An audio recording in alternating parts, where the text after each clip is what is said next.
So when did these get put up? Probably was about a month before. So I guess maybe in like, let's see, May. What did you say they're called? So they're called ghosted structures, and they're structures that are in the dimensions of the homes that would originally have been here at the original settlement. And if you read like the window and door information there, it'll tell you just a little bit about the community, about Mitchelville, you know, like building a community or enduring impact, or the foods they ate, or the jobs they had. I mean, obviously, Mitchelville was a thriving, self-governed community of freed, formerly enslaved people. So, and it was the first in America, which a lot of people don't know. And so right here, like it'll tell you about self-run town. And were the formerly enslaved folks that came and lived here coming from one specific place on the boat over to Mitchelville, or lots of different? No, they're coming from a lot of different places on Hilton Head. General Mitchell, who was a Union general, the Union had won.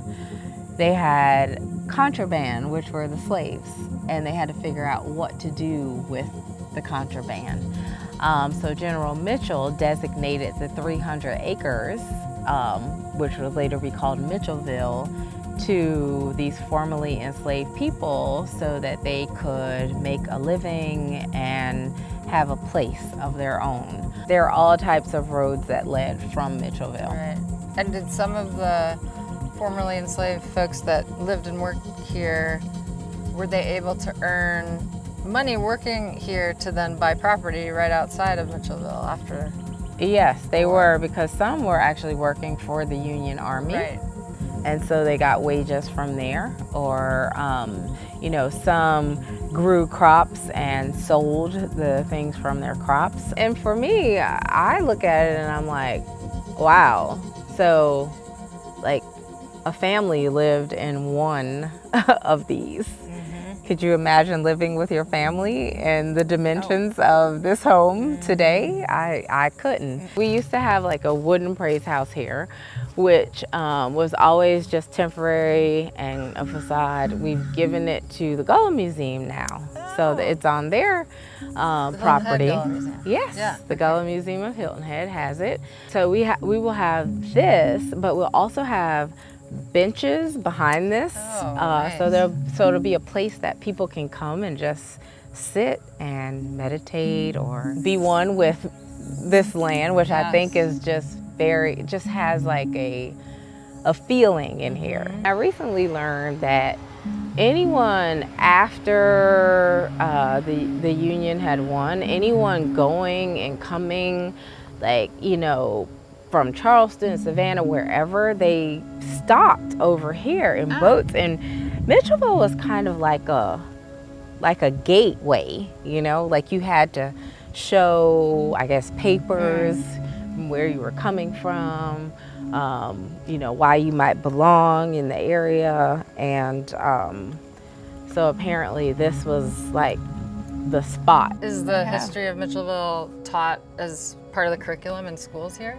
It is not, unfortunately, it's not taught as the curriculum in schools yet, but we have worked with a South Carolina teacher to come up with a curriculum for teaching it in schools. So one of our next things to do on the list is to work with the State House to try to get the curriculum into all schools in South Carolina, because it's just really important that this is taught. And it's not just, you know, the Low Country or Hilton Head. It needs to be taught in the whole state, past the state, I think. But let's start with the state at least.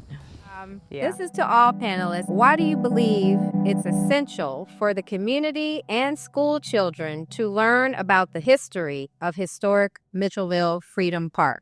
Let's face it, children today, particularly African American children, are suffering from identity crisis. And if we're not telling our story, then what do they have to hold on to? We all have to realize that Mitchelville's being comes from a very dark place in our history. I mean, if it was not for slavery, we would not have a need for Mitchelville. And that's a very uncomfortable conversation, right?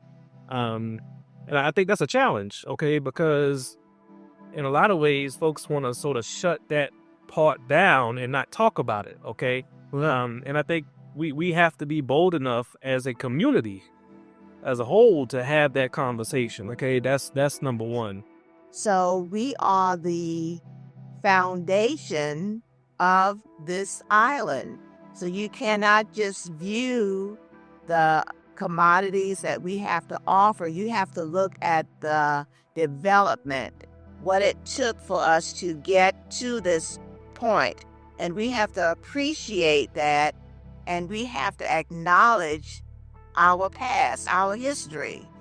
I don't recall a day growing up on Hilton Head that any family in any of these communities did not have adequate food and adequate clothing. And that's what you point to as the legacy of Mitchelville. Mitchelville, that's where people got their start. That's where his family got started. And that's where families who are now living free lives on Hilton Head and elsewhere got motivated to do so at Mitchelville. After slavery, they got a little taste of freedom, and they went on and became free. You got educators, you got lawyers, doctors, because of Mitchelville. I'm always surprised when I talk to people who come here often and live here and don't know the story of Mitchelville, and it's just, it's a shame. I mean, this is a national treasure. Yeah. Yeah. I didn't really know what Mitchelville was or that it existed until I was probably in my late 20s, early 30s, and I'm 45 now. So that's you grew up here. And I grew up here. I went to a church that was an original part of Mitchelville, and I never heard about Mitchelville. Why did we never talk about Mitchelville? So one of my oldest family members living now said that, a lot of times people didn't talk about it because they, I guess they just put it with slavery in their mind.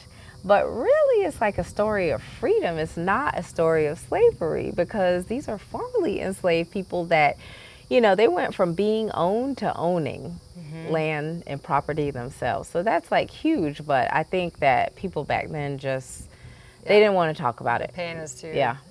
Anything. And you could read things about, the Port Royal experiment, which it was an experiment to see whether, these formerly enslaved people could really live on their own and do things on their own and not need help.